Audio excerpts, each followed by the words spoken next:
911 gone, replaced by 2023 Macan. Psych! What is going on, you guys? So as you can see, I got a Macan in the garage.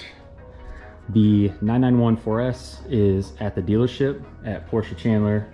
Took it in for windshield replacement, recalibration, along with some maintenance like oil change. And during the alignment, they popped off the center cap. And when they did that, they said that some of the powder coat chipped off the wheel, which doesn't happen with powder coat. So Porsche Chandler, instead of making me go back to where I had the wheels powder coated, he said, hey, I'm gonna fix it. We did this, even though I don't think it's actual powder coat. I think I paid for powder coat, but it's looking like my wheels were just rattle cans. So anyway, they're fixing those. That's why. So I've had the Macan loaner for almost a week now, and my wife and I are actually enjoying it a lot. This spec is actually really, really clean.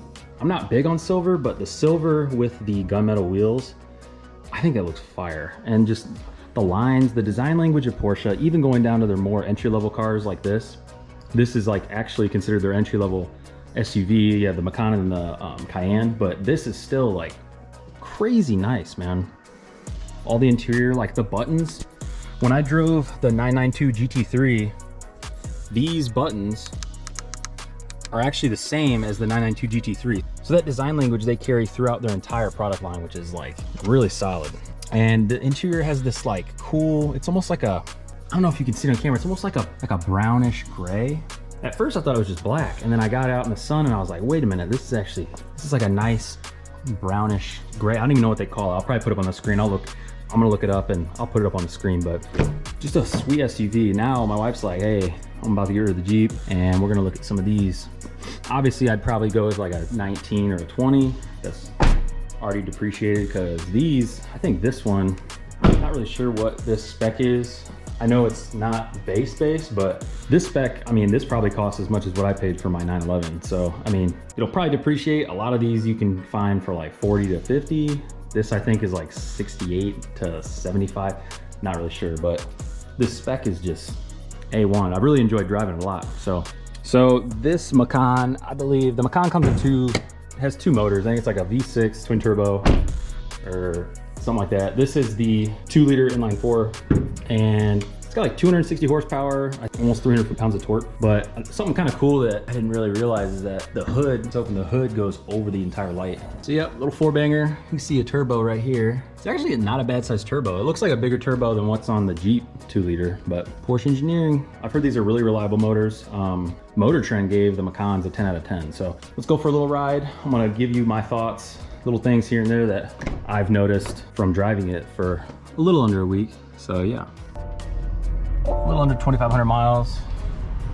So one thing right off the bat, I've noticed driving this for a little under a week that I don't like is the touchscreen. I love these. These feel really solid, and they have like knurling on them. I don't know if you can see. It's almost like I don't know, like a barbell. It's really, you can grip, whatnot, but I do not like the touchscreen. So like I find myself hitting sport while driving. Like I'm hitting kind of close to it and it's not engaging. You have to like really make sure you're aiming right. When I'm driving going on the road, I want to have a little more power, and I go to look down really quick while driving to hit sport, and I can't really feel where sport's at because there's no button. So you have to like see, and like right now I'm trying to turn it off. Okay, it's a little finicky. I personally like buttons, but it looks super nice, but it looks sweet, but I prefer buttons myself, just because, you know, when you're driving, see like that right there, you have to really, I guess I maybe just have to hold it a little longer, but still, when I press something, I want it to work. So a little finicky, but it's first world problems. It's got some power in the top end. I mean, this thing revs, or redlines is what, 7 grand? Like any true Porsche. I can turn the air on a little bit.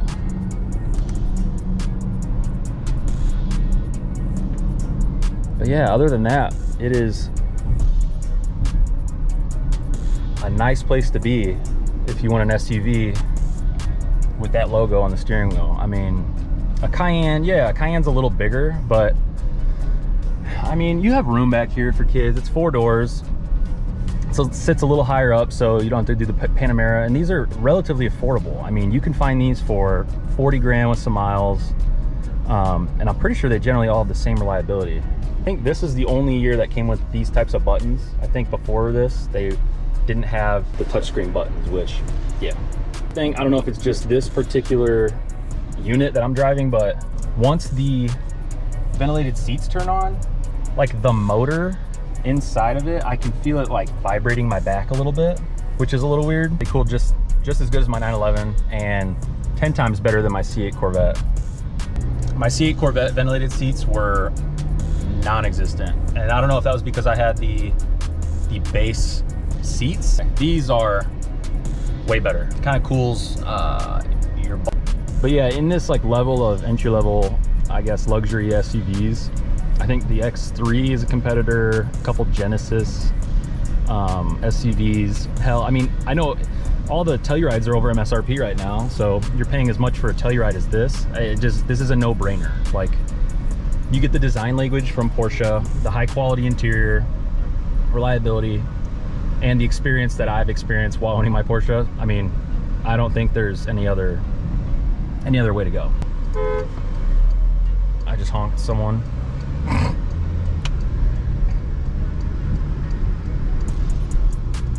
Don't get me wrong, the power's still there. Oh man, it's got a good upshift pop too. Ooh, that was kind of sick. Yeah, like I was saying, you can kind of see that that brownish, I don't know if it's like a slate gray, I don't even know what kind of color you would call that, but it's really light. I like it a lot. It's not like brown, but it's not gray. Never actually seen it on an interior before. But yeah, this thing's got some pep. This thing has some pep.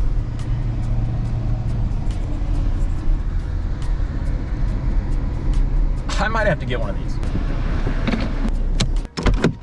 So yeah, overall, I love this Macan a lot.